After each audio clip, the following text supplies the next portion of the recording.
Hi அம்மா. வணக்கம் சொந்தங்களே, எல்லாரும் எப்படி இருக்கீங்க?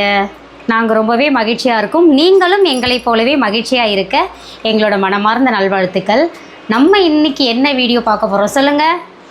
யாரோ கேட்டாங்கன்னு சொல்லி உருளைக்கிழங்கு காரக்குழம்பு வைக்க போகிறோம். எனக்கு பிடிச்ச உருளைக்கிழங்கு. ஆமாம், ஒரு செல்லாக்குட்டி வந்து அடிக்கடி கமெண்ட்டில் கேட்டிருப்பாங்க. நீங்கள் வேணால் போய் பாருங்கம்மா, உருளைக்கிழங்கு காரக்குழம்பு வச்சு காட்டுங்கம்மா அப்படின்னு கேட்டிருந்தாங்க. இன்னும் நிறைய பேர் கேட்டிருக்காங்க. ஒவ்வொருத்தராக கேட்டதெல்லாம் ஒவ்வொன்றா நான் செஞ்சு காட்டுறேன், சரிங்களா? அந்த செல்லாக்குட்டிக்காக உருளைக்கிழங்கு காரக்குழம்பு வைக்கலாம். அப்புறம் நிறைய பேர் வந்து இதெல்லாம் ஒரு சிம்பிள் குழம்பு, இதெல்லாம் எங்களுக்கு வைக்க தெரியாதான் நிறைய பேர் கேட்பீங்க. அவங்கெல்லாம் ஸ்கிப் பண்ணிக்கோங்க. நிறைய பேர் பிகினிங் இப்போ தான் சமைக்க தொடங்குறீங்க அப்படின்னா இந்த வீடியோ அவங்களுக்கும் ஒரு உதவியாக இருக்கும். வாங்க பார்க்கலாம். ஓகே, என்னென்ன பொருட்கள் தேவைன்னு பார்க்கலாமே. வாங்க. முதல்ல உருளைக்கிழங்கு காரக்குழம்பு வைக்கிறதுக்கு முதல்ல உருளைக்கிழங்கு தேவை. ஒரு உருளைக்கிழங்கு, ஒரு தக்காளி, ஒரு வெங்காயம், ஒரு பூண்டு, ஒரு 4-5 சின்ன வெங்காயம், ஒரு 2 கொத்து கருவேப்பிலை, கொஞ்சம் கொத்தமல்லி. முக்கியமாக இதில் நம்மாழ்வார் இயற்கை சந்தை குழம்பு மிளகாய் தூள், கொஞ்சம் கல்லுப்பு. இதில் கொஞ்சம் கல்லுப்பும் ஒரே ஒரு கொட்டை புளியும் ஊற வச்சுருக்கேன். ஏன்னா புளி நிறைய சேர்த்துட்டோம்னா காரக்குழம்போட டேஸ்ட்டு கெட்டு போயிடும். அதனால் புளி அளவாக இருக்கணும். அதை ஊற வைக்க தண்ணி, நம்மளோட நம்மாழ்வார் இயற்கை சந்தையில் அரைச்ச மரச்சக்கு கடலெண்ணெய், நம்மளோட குழம்பு மிளகாய் தூள் பாருங்கள், அதுதான் வச்சுருக்கேன். பத்தலைனா போட்டுக்கலாம் அப்படின்றதுக்காக தான். வாங்க, இதெல்லாம் தோல் உரித்து கட் பண்ணிவிட்டு அதுக்கப்புறம் நம்ம பார்க்கலாம், சரிங்களா? ஓகே.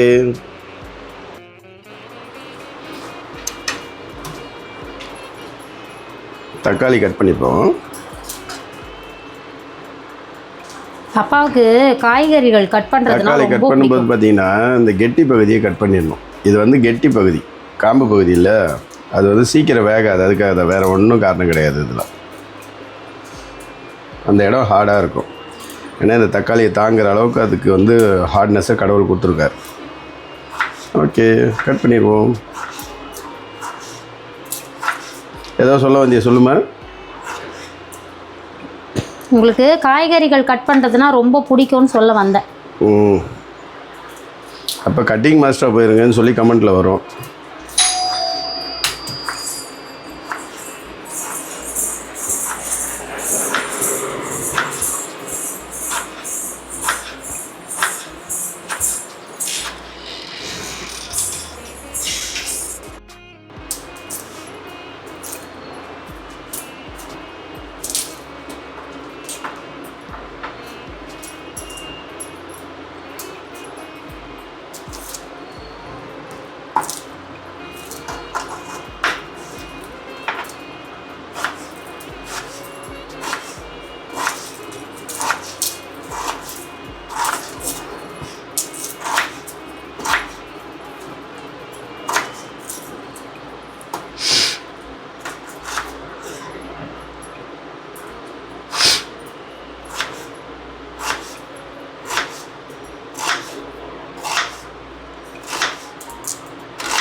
இந்த புளியில் இப்போ வந்து கொஞ்சம் தண்ணி ஊற்றி ஊற வச்சுக்கலாம்.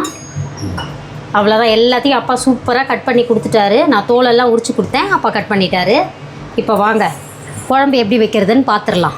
ஓகே, அவ்வளோதான். அடுப்பு பற்ற வச்சிடலாம். அடுப்பு பற்ற வச்சா தான் குழம்பு வைக்க முடியும். ஆமாம், காமெடி. அப்புறம் நான் மரச்சக்கு கடலை எண்ணெய் ஊற்றுறேன். நம்ம வீட்டில் எண்ணெய் இருக்கோ அந்த எண்ணெயை நீங்கள் ஊற்றிக்கலாம், சரிங்களா? கொஞ்சமாக தான் இருக்கு, ஊற்றிக்கலாமா? எண்ணெய் தான் தாளிக்க முடியும். இல்லை, எண்ணெய் இருக்கோ அதை ஊற்றிக்கோ நீ, அதனால கேட்டேன். அதாவது எண்ணெய் இருக்கும், ஓகேவா? அப்படி சொல்லணும். 2 எண்ணெய் வரணும் அங்கே.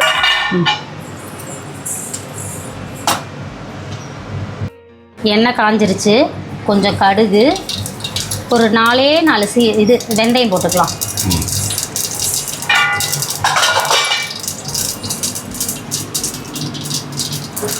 அது பொரிஞ்சதும் கருவேப்பிலை,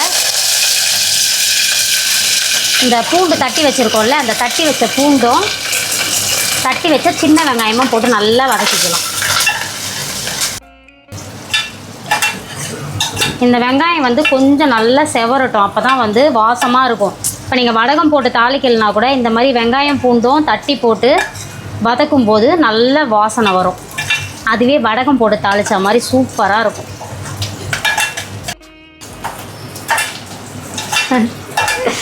என்னப்பா பசிக்குதா? ரசிக்கலாம் இல்லை. குழம்பு வைக்கிற வாசனை இல்லையே.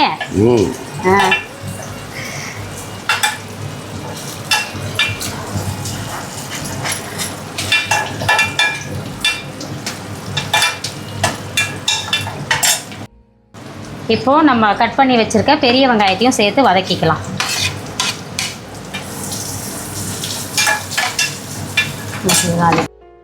நல்லா சூடாக ஒரு சோறு வடிச்சுக்கிட்டு இந்த உருளைக்கிழங்கு காரக்குழம்பு மட்டும் இருந்தால் போதும்.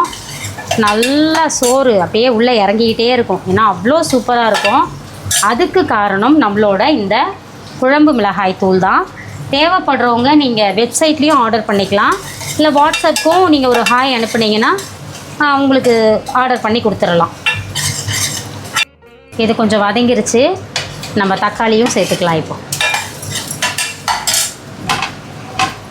தக்காளி போட்டதும் இந்த உப்பு எடுத்து வச்சுருக்கோம் இல்லையா, இந்த உப்பையும் சேர்த்து வதக்கிக்கலாம்.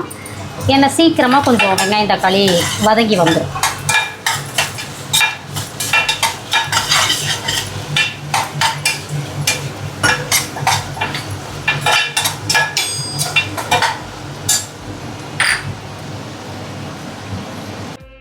இதை கொஞ்சம் சிம்மில் வச்சுட்டு அப்படியே கொஞ்சம் நேரத்துக்கு நம்ம மூடி விடலாம். நல்லா வதங்கி வந்துடும். இது மூடி வச்சு வெங்காயம் தக்காளி வதங்குற கேப்பில் இந்த புளியை வந்து நம்ம நல்லா கரைச்சிக்குவோம்.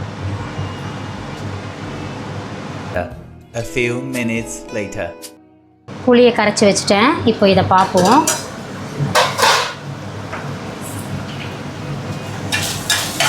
கொஞ்சம் வதங்கி வந்துடுச்சு. நல்லா கிளறி விட்டுட்டு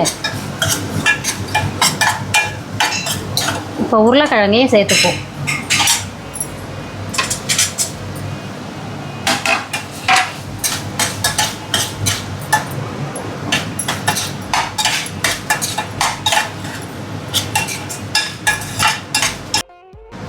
உருளைக்கிழங்கையும் போட்டு ஒரு வதக்கி விட்டுட்டேன். கூடவே நம்ம 1 டேபிள் ஸ்பூன் அளவுக்கு குழம்பு மிளகாத்தூள் எடுத்து வச்சுருக்கோம், அதையும் சேர்த்துக்கலாம். இந்த குழம்பு வந்து 4 பேர் தாராளமாக சாப்பிட்லாம். சரிங்களா? உங்களுக்கு தேவையான அளவு நீங்கள் போட்டுக்கோங்க. ஓரளவுக்கு கண்ணளவு தான் நம்மளுக்கு. இந்த இதுலேயே போட்டு வதக்கிட்டு இந்த மாதிரி எண்ணெயில் போட்டு நீங்கள் மிளகாத்தூள் வதக்கினீங்கன்னு வச்சுக்கோங்களேன், குழம்பு நல்லா கலர்ஃபுல்லாக வரும் உங்களுக்கு. வாசனை கும்முன்னு தூக்குது. அது நம்மளோட குழம்பு மிளகாத்தூள்.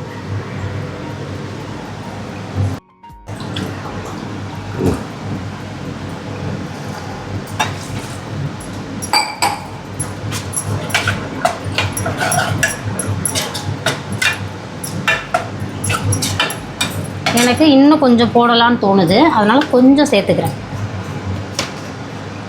தண்ணி வேணும்ப்பா, தண்ணி ஒரு டம்ளர் தாங்கப்பா.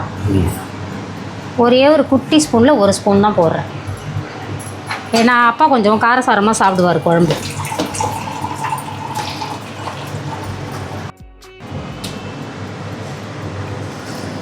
தேவையான மிளகாத்தூள் சேர்த்தாச்சு. சேர்த்துட்டு நம்ம இப்போ அப்படியே மூடி விட்டு வேக வைப்போம். புளி வந்து கொஞ்சம் காய் வெந்ததுக்கப்புறம் தான் நான் புளி சேர்ப்பேன். மூடி வச்சுருவோம். கொதிக்கிட்டோம்ப்பா. புளி ஊற்றி ரொம்ப நேரமாக கொதிச்சிட்ருக்கு. வாங்க பார்க்கலாம். சூப்பராக கொதிச்சிச்சு. நல்ல திக்காகவும் மாறிடுச்சு. உருளைக்கிழங்கும் வெந்துருச்சு. இப்போ இந்த டைமில் கொத்தமல்லியை தூவி நம்ம அப்படியே இறக்கிற வேண்டியது தான். நான் எண்ணெய்லாம் திட்டமாக தான் ஊற்றியிருக்கேன். சரிங்களா? உங்களுக்கு எவ்வளோ தேவையோ நீங்கள் இன்னும் கொஞ்சம் அதிகமாக கூட ஊற்றிக்கலாம். கொஞ்சம் கொத்தமல்லியை தூவிடலாம்.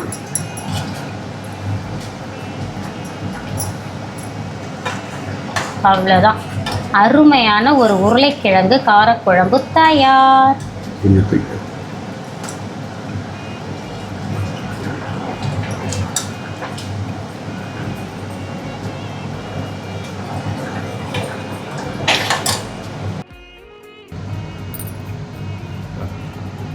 ஒரு வழியாக உருளைக்கிழங்கு குழம்பு வச்சாச்சா? ரெடி ஆயிடுச்சு. இப்போ சோத்தை போட்டால் நீங்கள் சாப்பிட்டுட்டீங்கன்னா டேஸ்ட் எப்படி இருக்குதுன்னு சொல்லிவிடுவீங்க. Okay, super. ரொம்ப சிம்பிள், ரொம்ப ஈஸி. அவ்வளோ அருமையாக இருக்கும் குழம்பு. நீங்களும் ட்ரை பண்ணி பார்த்துட்டு எப்படி இருக்குன்னு சொல்லுங்கள் சரிங்களா? Okay, bye bye.